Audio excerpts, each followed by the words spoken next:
Well, I want to thank you so much for joining us. I'm Mark Schumacher. I'm the CEO of the Home Furnishings Association, and this is our weekly webinar. And we're discussing the continuing concerns, issues, whatever you want to call it, surrounding the supply chain and the disruptions caused thanks to COVID-19.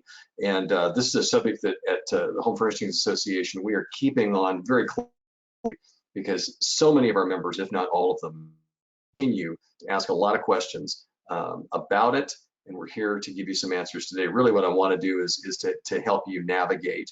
And the key thing here is by the time we finish this hour, there's going to be a few takeaways that you will have in hand that I'm convinced will help you in some way moving forward. I want to mention this is being recorded, so if you like what you're hearing, it's going to be posted on myhfa.org. We have our COVID-19 resource page there as well, which is myhfa.org/COVID-19. But you can always find our library of tremendous webinars there, and I highly recommend that you do that. So in talking about supply chain today, we have guests, as you can see. The first one is Riaz Husein with Profit Chain, and I want to, Riaz, just if you wouldn't, give us the 10-second, the quick elevator speech, let people understand what it is that your company does. Sure. So we're essentially management consultants, but focused on supply chain issues in the furniture industry. All our backgrounds are from furniture retail and furniture manufacturing. And so what we do, to put it simply, is everything from warehousing improvement, layout, distribution center, productivity enhancement, transportation, final mile delivery, inventory management, customer service. Those are the types of things we help retailers and manufacturers with. All right, it's very obvious by that introduction that people understand why we have you on the program today, so thank you for that. And also we have Garrett Bowman. Garrett's with Gulfstream Shippers Association. Garrett, give us also that thumbnail about exactly what it is you all do in this piece of the business. Yeah, so we're a shippers association that helps the furniture industry, manufacturers and retailers bring product in from Asia, Europe, wherever the product's being manufactured to the U.S. Via ship, airplane, all that, all the way into warehouses, DCs, or the actual retail store fronts. Super. Well, I appreciate that very, very much. And so we've got a here that can take us all the way from all the way through to getting it onto your showroom floor. So, gentlemen, first of all, thanks for joining us. And I can just tell you that in advance of this, as folks sign up, tons of questions have already come in. But let's start at kind of a little bit of an idea about right now. Garrett, I'm going to start with you. Where would you say we are overall, big picture, 30,000 feet, as far as the supply chain overall right now? Give us what you're seeing in an overall view. It's probably one of the most atypical situations we're dealing with within the supply chain, especially on the international front, of something we haven't necessarily dealt with to this level for this long in a while. It's absolute chaos. The steamship lines are going space, increased rates from Asia, Europe. You're looking at equipment problems, trucking problems. It seems like there might be a problem just about everywhere within the supply chain at this time. And also the one thing you didn't mention, but as part of it is that we also understand that it's that question of, because of furloughing and other things that have happened in these past number of months, it's also finding people to unload and to move, that even the manpower piece, that whole thing. Yeah, you have issues. So going from the original portion of when China had the outbreak to the factory being shut down over there, then you had kind of a delay of all the products coming to the United States. Then here in the United States, everybody shut down, stopped ordering, and then you start manufacturing in China again with less workforce. And then everybody here starts to ramp up, needs product. It's just been kind of a play from behind for the last 6-8 months. Yeah. You said you're surprised about it at this level for this long. Those specifics here to kind of feel, where we are right now and where some of the gaps really are exposed at the moment. But Riaz, give us an idea as well. What's your snapshot of the situation as we speak here today? Well, I've heard the word unprecedented used a lot, and it sounds like a cliche, but it's really applicable here because nobody's ever experienced anything like this. So from everything from the manufacturers shutting down initially in Asia to all of a sudden then the entire world shut down. And so the demand stopped. First you had the supply problems in Asia, then the demand stopped, then all of a sudden the demand picked up again in the US. And now the supply chain can't keep up, right? You can't flow raw materials to the factories. The factories can't produce fast enough. And even if they could, all of a sudden now you have shortages in with physical constraints, like the number of containers that are out there and the number of ships that are out there. And then even if you can get it to the retailer's distribution center, they have physical capacity limits with the number of delivery trucks they have to be able to deliver the product. So it's unprecedented. And every step of the way, you're experiencing disruptions, some sort of disruption. So you might be able to sort of solve one part of it, but you know, the supply chain is linked together. So if there's a disruption in another part, you're still experiencing the same problems. And so everyone's got the same question in mind: where's my merchandise, right? And retailers. And this is why they call it a chain, right? Because everything links together, hopefully, to get you from one place to another. So Garrett, let me ask you this then. Right now, where are the gaps?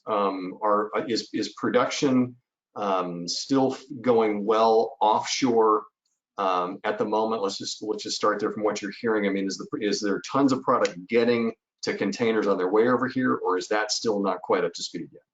Yeah, as what I'm understanding right now from most of the manufacturers we work with, that the product is being manufactured and ready to ship. The main constraint right now in most of your ports in Asia are the amount of equipment there. With furniture here, we use 40 high Qs most of the time, right? Some 40 standards, but the equipment is just not there. You're having seamstress clients have to roll stuff a week, 2 weeks just to make sure your equipment's there. But you got to think, with all this delay we're having here, everything's coming to the United States. We're not sending a whole heck of a lot of exports back to Asia. I mean, some of the carriers are actually running empty ships back to Asia to be able to get some more equipment there. But that seems to be the major gap right now, is there's a lot of product in Asia. You just have no way to get it here just based off of equipment shortages or the ships just being full. So okay, so this is problem number one, is it's just not getting offshore over there. They're picking up the pace on production, et cetera, but now it's a question there. Okay, so let's talk a little bit about that. So right now, though, on the water, is there a ton of product on the water, though, even with that lack of movement off of Asia, et cetera? Yeah, theoretically, there's a ton of product coming from Asia to the United States. Every ship that I'm being told is full selling over here. I mean, imagine we're probably at 80 to 90% capacity based off of ships. Some steamship lines will probably tell you they're at 100%, but you never know for sure. But I would imagine every ship that's coming over here pretty much basically full. Everybody's trying to get into the West Coast usually because that's the quickest way to get into a warehouse. And that's where your next problem comes in there. But theoretically, a lot of product is coming from Asia on a ship right now. Well, and this is where I want to kick it over to Riaz here. So now you see what we're doing. We're painting this picture. So you're saying 80 to 90% capacity, Garrett, on the ships coming over, which is that's a lot of product. But when it gets to the shore, Riaz, let's talk about that now. Take us from when it hits a port in the U.S. Where right now are some of the gaps and ways that are continuing to slow things down? So again, capacity constraints for the transporting goods via rail, right? They're also experiencing capacity constraints because they only have finite capacity. And so getting transportation from the destination port to a rail yard. Then the next challenge is the trucking capacity from the rail yard to distribution centers for retailers or redistributors, right? So both, they only had so much capacity. So the volume is much higher now and they can only handle so much. So those are the challenges.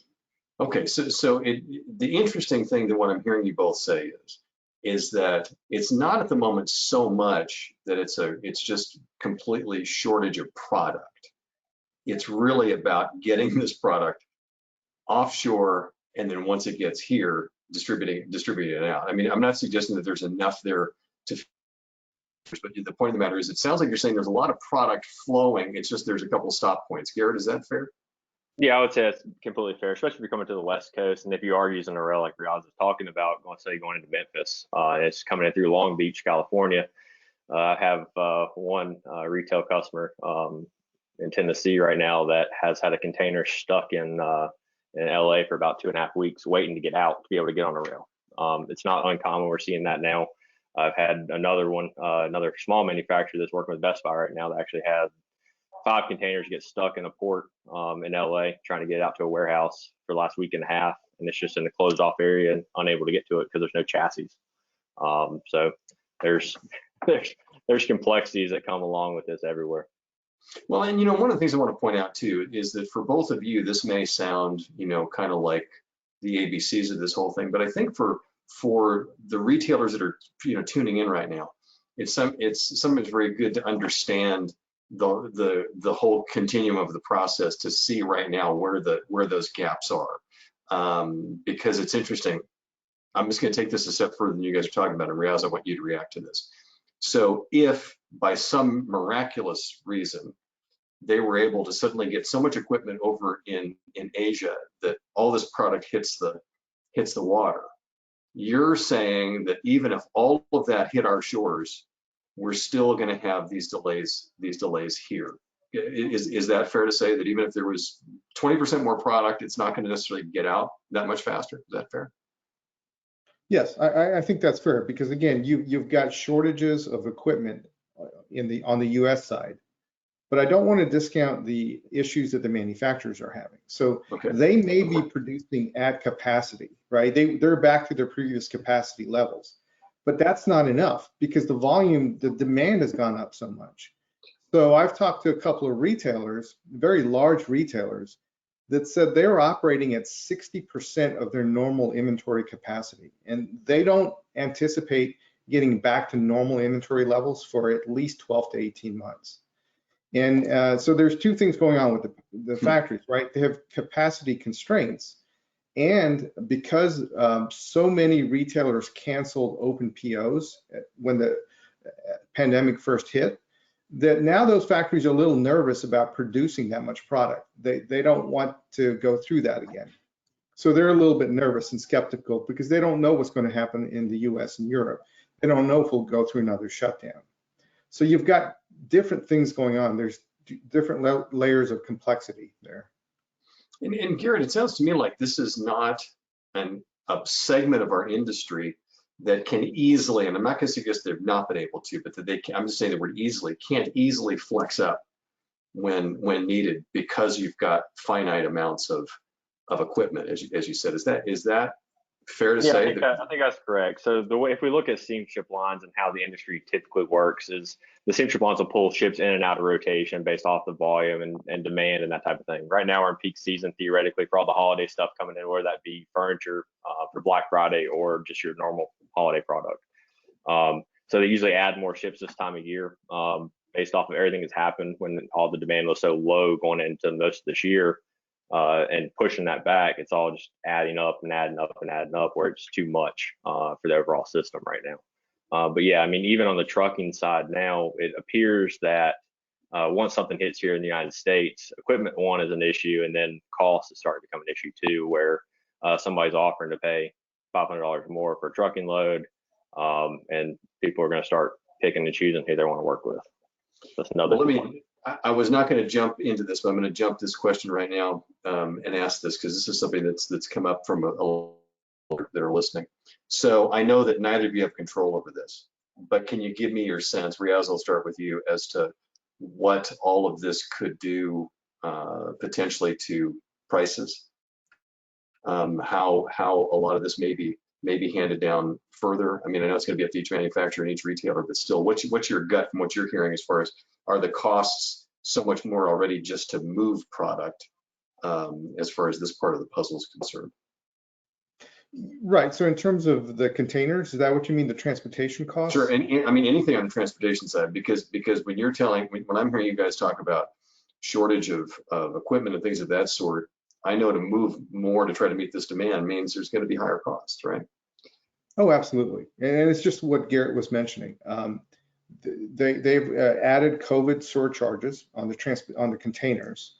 Garrett, you could probably speak to this better than I can. What is the average upcharge these days on those containers?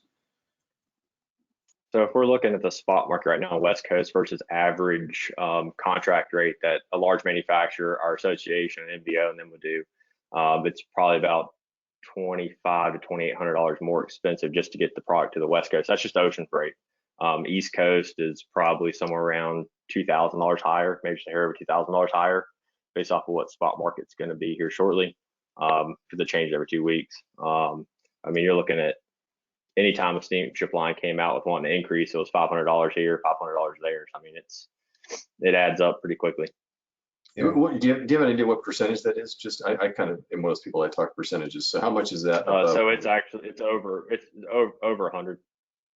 So it's the West Coast rate is supposed to be what I've heard on cost for NVOs is 4,100 in November, first day of November, and usually contract rates are somewhere in the mid 1,000s. Wow. Okay. Well, listen, I want to remind people. Yeah. I'm sorry. Go ahead. No, go ahead. I was going to say, which is gonna, if we're talking about cost, it's probably going to change the entire model for ocean freight going forward, based off of what's happened this year. All right. Well, I want to just remind people you have joined us for a weekly webinar here at the Home Furnishing Association. I've got Riaz Husein from Profit Chain joining us, and Garrett Bowman, who's with the Gulfstream Shippers Association. And gentlemen, we're already, I've burned a page of notes here. We're already getting a long ways down the line here to really kind of give us this picture. Let me get to a number of the questions that have been asked, and this is going to be tough. Some of these questions I know maybe are unanswerable, but the first major question is, okay, forecast for us 2021. We already heard Riaz talk about 12 to 18 months to totally catch up, but let's get an idea. So I'll start with you, Garrett. Q1 to Q2 to give me an idea what you see evolving if there's no other shutdowns, what you see the year kind of playing out like in 2021. Yeah, so I mean, we're going to start off the year probably in catch-up mode, right? So I mean, what I'm hearing from some of the manufacturers we ship with, everything's sold, it's in process, on the water now in the warehouses being manufactured, some all the way out until June of next year. So I mean, we're probably going to deal with an absolute chaos in the market, theoretically ocean transportation, probably until Chinese New Year, most likely. It may settle a little earlier, but it's possible it could go out till Chinese New Year, which means here in the States we'll have a lag of somewhere about a month to 2 months, depending on transit times to get here from Asia. And then from the trucking side, probably another month or so after that. I mean, we could start off with Q1 and Q2 still being somewhat of a up in the air, don't know what's going to happen. From there, it's just going to really depend on economy, if people are still buying product. But I mean, we could deal with this for a little bit, or it could kind of start to ease up going into Q2, Q3. Okay, Riaz, what do you think? That was a perfect recap by Garrett. The thing I would add, though, that assumes there are no additional shutdowns, right? Right. So both in the U.S., Europe, and in Asia. If that happens, if there are shutdowns, all bets are off. I mean, all this could change, and it's very unpredictable. Thank you for that happy thought. Appreciate that. No, listen. That's our world right now, and you do. And I did predicate that question by saying if there were no, further shutdowns, but anything is possible. So you've got to be able to adjust, which is one of the other questions that came in. We had a question from a retailer, and this is everybody wants to know this: how can a retailer prepare more for these types of changes? Even though this is supply side stuff we're talking about here, are there things that they can do that could really help them prepare more? And Garrett, I'll start with you from the shipping container side of things. Yes, sir. And I think we need to predicate that using the shipping, it's cyclical, right? So it's going to go up and down, kind of like gas prices. It happens theoretically every year, every 2 years. So if your company's been in business for a while, you think back to when Hanjin went out, and was that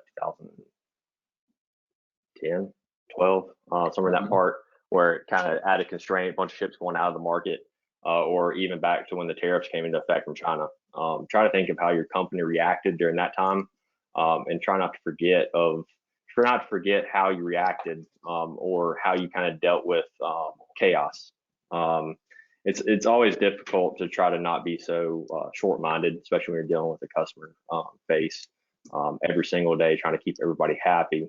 But try to think about what has happened in the past and try to adapt that for the future. You don't want to always just be dealing with trying to react every moment. Okay, Riaz, what would you say? So if a retailer is out there, frustrated, wondering what they should do about all these disruptions and how they manage through the next 12, 18 months, there are strategies they can employ, right? I would say there's 4 or 5 things they could do to help sort of mitigate what's going on. And so the first thing I would say is be proactive, right? Act fast, because when you have limited resources, and by that I mean merchandise, containers, transportation, labor, all those kind of things, the person that acts first gets those resources, right? So that's the first thing I would say is be proactive and act quickly. The second is create flexible plans. So you need to plan with contingencies. So it's hard to know right now, like going into peak season, do you staff up? Do you put all your resources out there for double, triple the kind of volume that you'd normally have? Or are we going to go into some kind of shutdown and you don't want to have all those extra resources? So it's important to kind of have those plans in place and then kind of stair step your way into that with lots of flexibility so you can react quickly either way it goes. Okay, so the word I would use is agility. You've got to make sure your business is set up that way. A question came in. I think this is an excellent one as well. Garrett, at the moment, is there a disparity, if you will, between whose container it is? There's a lot of the mid-sized to small retailers that always, that are always concerned about the fact that let's just, I'll use them as a punchline that Amazon or Wayfair, theirs are gonna get moved before theirs will, or that sort of thing. Is that reality, or is that just perception? I think there's always a risk that something like that could happen. Most of the members that I have that we work with on the manufacturing side, the only changes I've seen on a container, it's either in transit or has shipped or whatever, is something going directly to the warehouse to actually to an end customer. I haven't seen it shift from one customer to another. I mean, it is theoretically, I guess, a risk if somebody is the manufacturers don't have a good relationship with somebody or whatever. It's kind of difficult to say, but I haven't specifically seen it go from one customer to another. And real quick question, by the way, I just thought about this. Is there any of this that impacts differently those who share containers? The reason I ask that is because I wonder if there's an added step in that process if I'm sharing a container with somebody else. I know that's popular for a lot of smaller retailers. Does that impact this in any way? Theoretically, it could, in particular on the origin side, when you're trying to consolidate containers, trying to find space in a warehouse or make sure you get your container released. Sometimes it's coming down to the day of when the container is supposed to be delivered to the warehouse on if it's actually going to get picked up and what size it is. I had a prime example earlier this week. Actually, we were supposed to get, I think it was 60 45 containers, 45-foot long containers for one of our members, and somehow they end up with 40-foot containers. So it's coming down to the wire on some of these. But yeah, I mean, that's theoretically a major issue on getting the equipment to your consolidation warehouse overseas. So for and like you said, it depends. But so for those who do share containers, that can be a little bit tougher for them in this environment because of the rush for whatever equipment's available. It could be theoretically, yes, and it could also come down to amount of labor overseas, or even if the product is ready or not for some manufacturers. Again, kind of we were talking about earlier, that some are working at full capacity, some are a little hesitant. It just depends on where that product line is. I mean, I'm not sure everybody's hitting their cargo ready dates. Seeing that kind of push out a little bit based off of just the volume and amount of work that people are putting out. So I mean, you could see somebody's product from one manufacturer being 2 weeks ahead of somebody else's. That's just sitting there and pushing back everything. And you just reminded me of something, by the way. You've heard Garrett like 3 times in the last 5 minutes use the word theoretically. I want to point out that both of these gentlemen are here giving us their insights because they are so connected to this industry, but none of this is something that you can necessarily take to the bank because things are changing so dramatically and every situation is different. So I want to take that weight off your shoulders, Garrett. It's not a problem. It's not a problem. But that's a great point. Riaz, let me ask you that same question I asked just a second ago. What about the priority aspect of whose container it is? Have you seen any of that going on, or is that just more perception? I think that's more perception. I agree with Garrett. I really don't think containers are getting switched over or anything like that. It's just everyone's dealing with the same capacity constraints. Okay. You know, one of the things, guys, that I find interesting, and as we get a lot of questions about, okay, so I'm having trouble getting product, whomever. And, you know, if this was a typical, you know, if we went into a store, whatever kind of a store I walked in there, I could always go, well, I said this product, I'm going to go buy this one, et cetera. Is this pretty much universal at this point beyond domestic producers, things like this, but anybody who's importing, is this just pretty much one of those things where you're not going to get any better situation dealing with someone else, or are you hearing that there are some that are handling it better than others? I'm just kind of curious. So I think there are inventory management strategies. Well, let me back up. I think retailers, if they employed a slightly different inventory management strategy, that would be beneficial to them. All right, So tell us what that looks like. okay, so a lot of retailers go narrow and deep, right? They have a promotional item and they want to have a ton of that product. And so that's the strategy, that's the kind of the traditional strategy. I think for the next 12 to 18 months, that strategy needs to evolve, right? So rather than the narrow and deep inventory, they need to go shallow and wide, right? So in other words, sell what's available. So you may have to explore other vendors. You may have to, within the vendors you have, buy the product that they have available. And then, you know, within your, whatever inventory you do have on hand, you know, try to sell that. So a perfect example of that is what a lot of retailers call not available for sale or non-sale. This is inventory that's been returned or damaged or needs to go back to the vendor, those kind of things. Would normally go to clearance. Well, you know, put some focus and effort on that inventory, because you really don't need to mark down product as much as you used to. People are buying just about anything they can get their hands on from a retail perspective. So try to sell through that inventory would be my suggestion. You know, interesting. I think that's a really terrific point, and it's you know, availability is king right now, right? I mean, you can try to sell something that you can't get forever, but if there's something that's available. Garrett, from your standpoint, are there any categories in particularly that you're hearing that are shipping at a higher volume at this point? I mean, we know that there's a lot of wood products coming in and goods and things of that sort, but I mean, just out of curiosity, are you seeing any trends there that we should be aware of?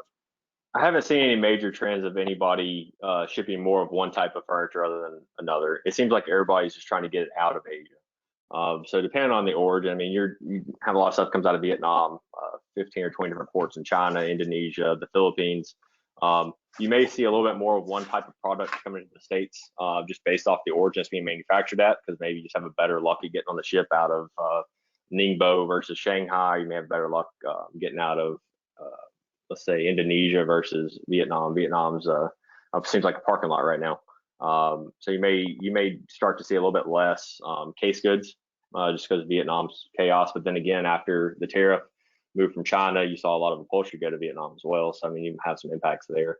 I mean, you're probably going to start to see a few products more here and there by manufacturers based off of where they're coming from.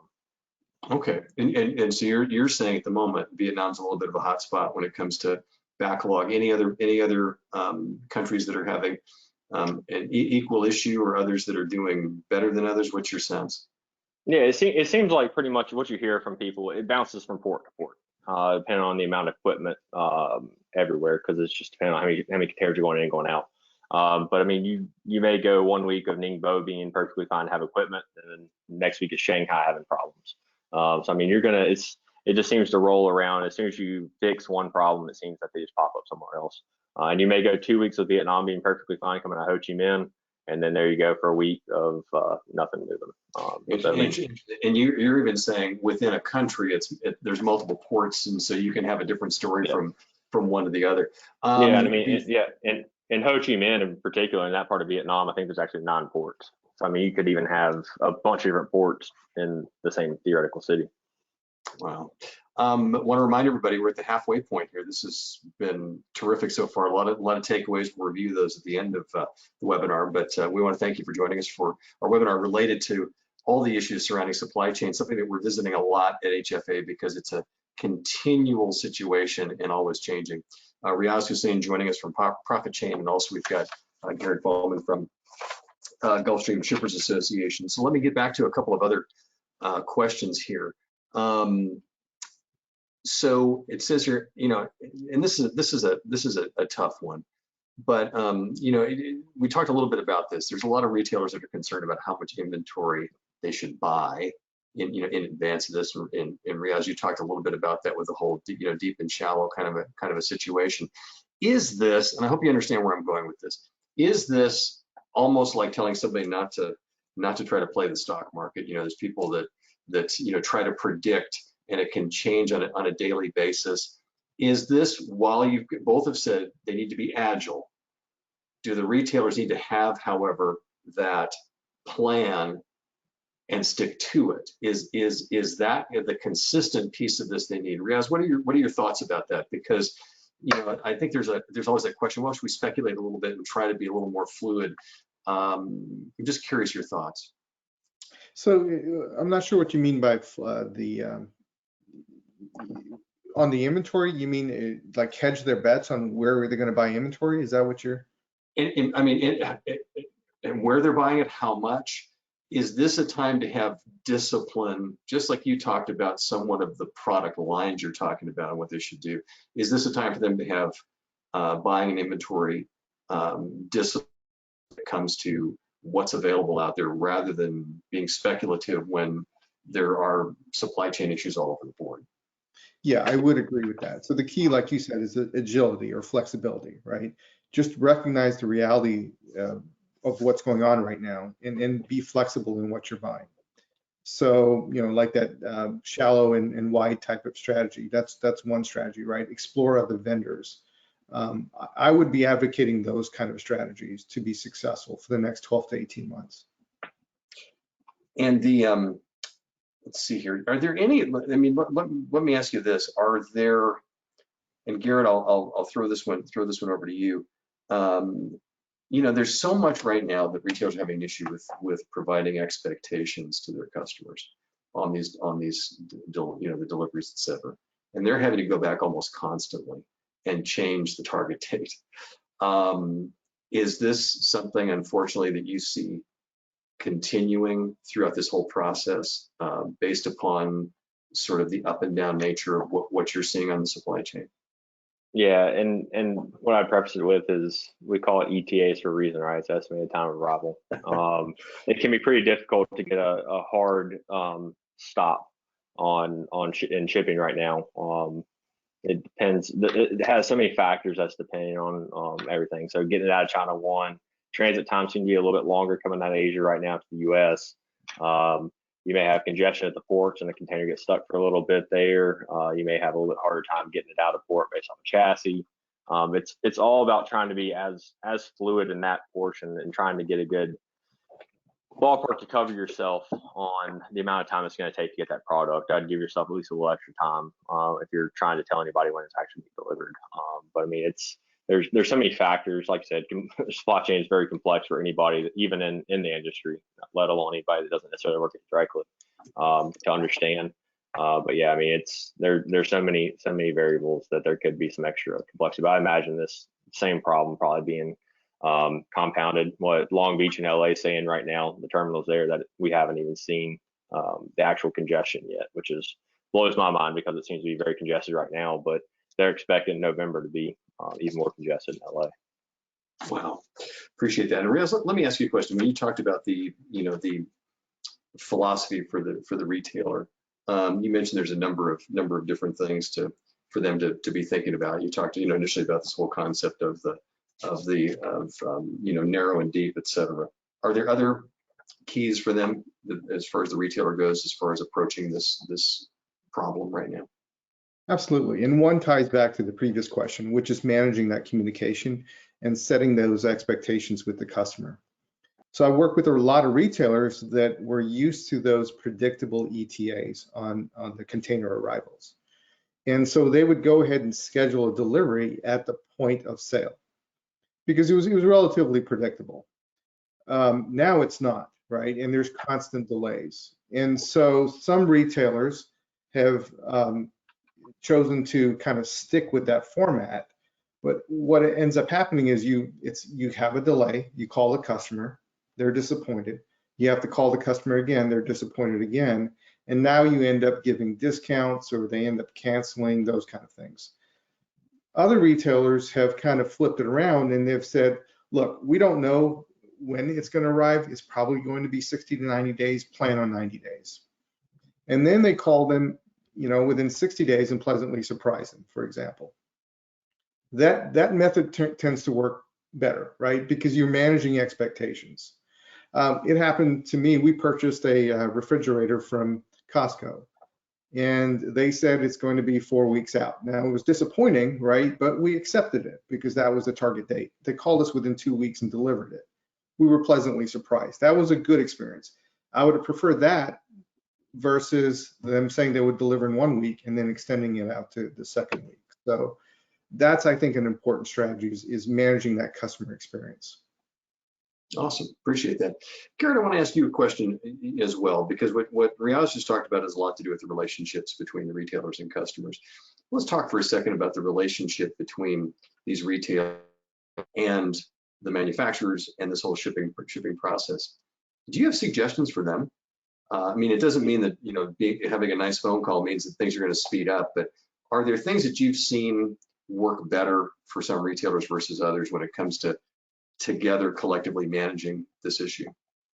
Yeah, so when you're a retailer balancing 8, 10, and 15 different manufacturers to be able to supply your store, there can be some complexities because each manufacturer may handle their shipping process completely differently. They're probably going to all use different companies and that type of thing. So one thing you can do is to try to manage that try to theoretically manage that process yourself. And when I say theoretically, it doesn't necessarily mean you have to manage it yourself. You can look at doing FOB pricing at origin instead of doing DDP or DDU here in the States when that all-in price or landed cost, whichever way you want to call it. Mm-hmm. So I mean, you can evaluate and try to manage that process yourself. Find a good company partner to be able to do that with you, and that way you're streamlining your entire supply chain process as opposed to relying on somebody else's relationship with their carrier, or they may be somebody that chases the lowest price, which you're probably going to end up getting your product delayed even more that way. So I mean, that's one way you can do it. You can also try to leverage your relationships with some of your larger, more volume products or companies that you buy product from, and try to see if you can build a relationship there and kind of get little head of somebody else. I mean, that's very great stuff, because I think that there's a lot of retailers I've talked to that just have a frustration that they feel like there's no control. And you're saying that there are at least some things they can do to impact what's going on. Is that fair? Yeah, I completely agree with that. Okay. Riaz, what about you? I'd love to hear your answer on that question too, because that's interesting. How can, if I'm a retailer, are there ways that I can somehow interject myself and potentially help the situation? Right. So I think you were alluding to managing that relationship with the vendor, right? And so I alluded to this before. There were a lot of canceled POs. So those manufacturers are a little hesitant now to really produce as much because they don't know what's going to happen. So establishing that kind of credibility and that trust with the vendors. You may have to change your payment terms. You may have to prepay. I think those kind of things would go a long way. Let's talk about it a little bit further down the line here, since you deal a lot with the logistics aspects of things and distribution centers, things of that sort. What about there as well? Are there things they can and should be doing on that part of their business once product is coming in and flowing in? Are there things that they should be doing from that standpoint, no matter how big of a retailer they are? Oh, absolutely. So it starts with making sure they have enough capacity, because when the product does start flowing in, they may all of a sudden find they don't have enough capacity to hold that merchandise, right? So the first step would be take a look at your warehouse capacity. Take a look at your labor, right? Do you have enough labor to receive that additional inbound merchandise once it starts flowing? Talk to if you manage delivery in-house, in other words, the delivery drivers, your employees, you may look at staffing up. Now that's a difficult area to staff up because it takes a long time to recruit and train those type of drivers. If you use a third party, you need to start having discussions with the third party to make sure they have that flex capacity and it's there when you need it. Well, I mean, so again, there's plenty that can be done here during this waiting process. No doubt about it. I'm also curious, guys, as far as the with these percentages we're talking about, and I think it's just been kind of mind-blowing to thus far in this conversation. And Garrett, you really led to this whole thing about how the product is backing up. Even if you were able to open the pipeline, wide open, Riaz, it sounds to me like if retailers are not in a position to be able to handle it, if there was, all of this huge influx of product coming in, is this one of those things that's a dangerous proposition that what you just talked about, that they really need to focus on this? Because is it possible it could catch up in a big burst if we can move more product? It is possible, right? I mean, it's hard to predict, but it's very possible that all of a sudden the product starts flowing in. And especially going into peak season, normally what happens is retailers kind of use the third quarter to stock up, and then fourth quarter they're delivering that product, right? Well, it didn't come in that way this year. So it could come in back-end loaded, the product. And now all of a sudden you need to ramp up your inbound as well as your delivery capability at the same time. It's very possible that could happen. So it's good. It would help to have plans in place for that. Gotcha. Let me ask you this too, both of you, and this is a question that came in, and this is a little bit of crystal ball, but it would be very, very helpful, I think, to get an idea. Garrett, what do you think are looking ahead? Let's keep it to the end of Q2. So let's say the first 6 months into 2021. What do you think is the best case scenario, knowing what you know? And what's the worst case scenario, knowing what you know? Best case scenario is there's no more shutdowns here in the States, closing down warehouses, because the main problem you have there is everything's stuck in the port, and then you're going to have a lot of extra charges. So that's best case scenario is to avoid that. So best case scenario, we start to see an ease of ocean issues after Chinese New Year, and maybe somewhat going back to normal relatively, right? You got to figure out what normal really is going to be. But you're going to start to see maybe some of your costs go down, your product easier to get, maybe going into the middle of Q2. Worst case possible scenarios, we go through something like we did this past year, and we have an outbreak in China. They stop shipping. We have all this stuff coming to the United States, and then we have our warehouses shut down because we can't have more than 5 people in the same room, whatever the case may be, and that product just sits there. So I mean, that's probably what best and worst would be. Okay, Riaz, from where you're sitting, what do you think would be the best case scenario, and what do you think the worst case scenario would be leading us into the first 6 months of next year? So best case scenario, like Garrett mentioned, no more shutdowns. And then we gradually catch up in terms of inventory flow over the next 12 to 18 months. Manufacturing, all of a sudden can produce the product. We have enough container supply, and it all starts coming in 12 to 18 months, right? That would be best case. And then we go back to more of a normal type scenario. Worst case is if we are hit with a shutdown, either in the US or in Asia or some combination, that's when things get unpredictable. I'm not sure at that point what happens. It would be likely a repeat of what we've been through now. In that we would have to kind of smooth out all the disruptions in the supply chain. Gotcha. Garrett, what are some of the things you're hearing from, without naming names? Can you give us some scenarios or some of the examples of how you've seen things work well in the midst of all this chaos, and maybe give us the other side of that as well? I'm just kind of curious. I mean, you're constantly dealing with customers on all aspects of this. Give us an idea about some of the things you're hearing and seeing. So the ones that seem to be doing the best right now have had some kind of a forecast and consistency coming out of their origin, their manufacturers, or the actual factories in Asia. So they've had some consistent forecast, and they have an idea, and they're kind of sticking with that forecast, maybe increasing volume a little bit. The ones that are having the most problem are the ones that are bouncing around, trying to change factories right now, moving from manufacturers in China, manufacturers in Vietnam. Those are typically the ones that are going to have the most problem. So, I mean, consistency theoretically in the ocean business is the key to try to get you the best and try to stick with what you either signed for or you agreed to previously on your ocean contracts. Those are not reacting in a way that's like the house is on fire. React in a way that's methodical, that you know what you're doing if you are going to react, and have to be agile. But having some type of a forecast is really what's saving a lot of the manufacturers right now. So how do you do that? How do you, if a consistent forecast, as you said, is key. So how does a retailer come up with a consistent forecast? How do they do that? That's the I guess the 1,000-pound elephant in the room. It's very difficult for a lot of people in the furniture industry to really come up with a great forecasted plan. A lot of the manufacturers can't even do it. So what I would try to evaluate is some kind of demand forecast. So if you know theoretically what time of year you're going to sell a certain product, and kind of anticipate that over the next 6 months we may be in some type of forecast or some type of an issue, try to start planning for what you need 6 to 8 months out from now, and try to start working on that path as opposed to reacting as much on the short term.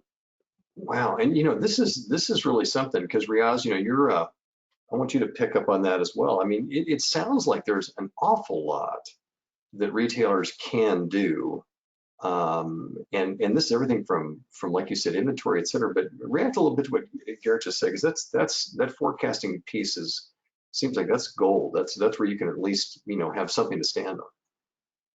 Yeah, absolutely. And there have been all sorts of success stories where retailers and manufacturers employed some very successful strategies. So some of the successes I've seen are, for example, they did not change their payment terms. They did not cancel their POs, right? Those people were successful. Then the next thing is they managed their cash very wisely, right? They were conservative. They reacted quickly in terms of managing their labor, those kind of things. Others reacted quickly, got the PPP funds, right? So they had additional cash. They actually turned around and used that additional cash to use labor for things that they needed to do but couldn't get to before. So for example, I mentioned working on that not available for inventory, right? Performing those repairs, trying to get more margin out of that type of product. Those types of things. Other retailers restructured their organizations successfully. So they pared down their expense structure so that when the volume started coming back, they were even more profitable. So there's lots of examples of success stories there that can be used in the future. And Garrett, from where you're sitting, is our industry particularly hit the hardest based upon where the products are coming from and type of product? Right? I mean, how do we rate with some of the other categories out there? I'm just curious. So I think when we look at furniture as a whole, the value of a container isn't as high as it is for Apple iPhones. So typically your ocean freight cost, your trucking cost, your warehouse cost, that's going to hit your bottom line a lot harder and quicker than some of the other commodities coming out there. I think right now furniture's hit pretty hard based off of the amount of manufacturing that happens in Vietnam and how congested it is. Because again, shift from China to Vietnam. Vietnam's a lot smaller country, right? A lot less ports. So I mean, anybody coming out of Vietnam, doesn't matter, the commodity's going to have a major issue. But I think where we really differentiate ourselves within the furniture industry is that our margins aren't on a container's worth of furniture, just aren't as high as some of the other technologies and those type of products. All right. I want to remind people, by the way, we've been having a very robust conversation about the supply chain situation right now with Riaz Husein from Profit Chain and Garrett Bowman from the Gulfstream Shippers Association, and trying to give you an idea as a retailer, not only what to expect and where the issues are right now, but more importantly, how you can then translate that to your customer base.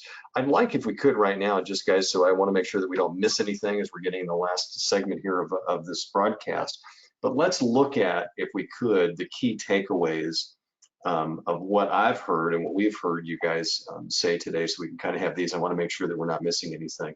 So we're going to put up a graphic here and take a look at it. But here's what we're talking about. So I've heard you say it about being be prepared by proactively planning and staying agile. So that's number one. Second, expand available products, expand your supplier options. Improve your vendor relationships to improve supply priority, which I think is really a great line. Take advantage of reselling returned and damaged products, Riaz, that's something that you mentioned, and manage communication and expectations with customers. We'll put those up here in just a moment. I wanted just to hit those. What are some other takeaways that you think that the retailers we're talking to today should come away with? Riaz, I'll start with you. Well, I'll go back to one of the things, which is kind of look at your organization. There's the saying, never waste a good crisis, right? So take a look at the things that you've been trying to get to all along. Those big, hairy kind of projects that nobody really wanted to attack before and always had an excuse to put off. You know, it's a good time to get those things done now. And in organizational restructuring, you know, payment plan restructurings, those kind of things.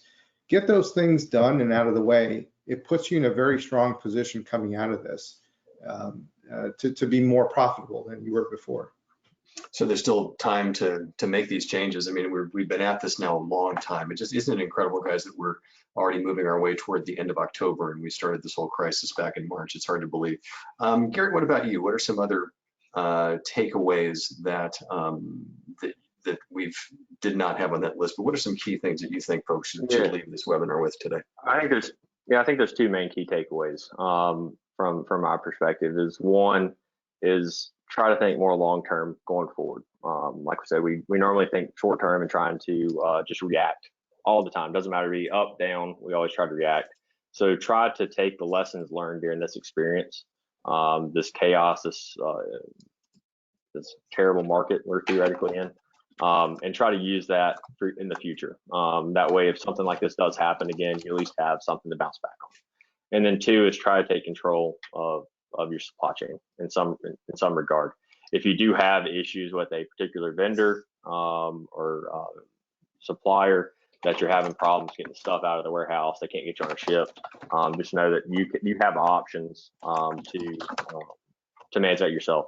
And when I say manage yourself, it's not that every single small mom and pop type company. It doesn't matter if you have 1 employee, 5 employees. You find the right partner to help you through your supply chain, and it's easily manageable. You just find the right relationship. You can handle it yourself and not be at the mercy of a larger manufacturer getting your product here. Gotcha. And we do have those for those of you joining us. We do have those key takeaways listed here right now. And you know, it's interesting that it's. I hear you guys both saying we're in the middle of this crisis. The supply chain issue is going to continue, and even though this feels like we've been going at this a long time, there's a helplessness there. I still hear. I love you're still talking about planning, expanding. All of these things. This is not the time to let your guard down, is what I'm hearing from each of you. Let me also want to mention to everybody that we've decided that since this is such an important issue, the supply chain and continuing, we've heard here, it could be something that we're going to be dealing with in many ways through next year. I want to throw up another slide here because we want to point out that we've got a very special page now. It's a supply chain hub page. You see it right here. This is where we're going to have updates available throughout the day. Anytime something comes up that's going to really impact the supply chain, we're going to have it here. This is part of our webpage at myhfa.org. But one of the things I want to point out here is that we have the ability on your screen to in the chat area to click update me, and what we're going to allow you to do, and even if you go to the site, you'll be able to do the same thing on myhfa.org, is by doing that and clicking on update me when we have major updates. That way you'll get them in your inbox. This is an ever-changing situation. We want to make certain that we are absolutely doing what we can to keep you informed up to the moment. And the other thing I want to mention too, since we have a moment here, is that we're in the process of looking for nominations for our Retailer of the Year. We're celebrating 100 years as an association, and we have some great categories: Retailer of the Year, Trailblazer, Rising Star, also Partner of the Year, which is something new. But if you go to myhfa.org/ROTY, which is Retailer of the Year, we'd love to have you make some nominations there. This is something that matters to retailers out there to be recognized. It's something that we know that some of them, coincidentally, gentlemen, since we're talking about supply chain, they even like to put that on their trucks when they take deliveries out. So that's important. Let's do this. We've got the last few minutes here. I want to just kind of wrap this up, first of all, by saying thank you to both of you for this conversation. I think it's been incredibly robust. Let's go back to the takeaway page, you guys, if we could, just because I want to make sure that we can keep that up for the people that are, there we are. Thank you so much. Got a great crew. Just want to make sure that people can see what these major takeaways are. But I want to just reiterate one quick thing from both of you. Again, this is something to where, Riaz, you said, well into next year, both of you are really thinking that we're not going to see anything close to normal, perhaps first half of next year. I don't want to put words in your mouth, Garrett. I'll start with you. Let's give everybody that expectation before we wrap things up. Yeah, I agree. We're gonna have issues potentially going into the first half of the year. I don't believe that we will see some easing. I don't believe it's going to be back to complete normal, but we should see some ease starting after Chinese New Year. Now there's a trickle down effect coming from overseas, but so somewhat optimistically, there will be some changes positively in Q1, Q2, but it's going to take a little bit of a while to get back to normal. Love having some optimism. Riaz, what about you? Yeah, I absolutely agree. Towards the end of next year is when things should start to go back to normal. But in the meantime, there's plenty of things people can be doing. The things you've listed there, those kind of 5 takeaways, those are the type of strategies that people should be using to be in a much stronger position and to actually come out ahead. All right, we appreciate that. I want to thank both of you. By the way, and I would be remiss, Garrett, not to give you an opportunity since you wore the shirt. Clearly, you're a Wake Forest, you're a Demon Deacon fan. So, anything you want to say about that, just briefly? I mean, I got to give you the credit. You wore the shirt, so Go Deeks. Okay, there we go. I mean, if you're going to wear it, Riaz Beetle stuff, I would have done the same for you. Okay. I want to thank Riaz Husein from Profit Chain and Garrett Bowman from Gulfstream Shippers Association. You guys have given us so much to talk about today. These takeaways are great. There's much more. Please, folks, encourage anybody who did not have a chance to see this to look at the recording on myhfa.org because there is so much more to it.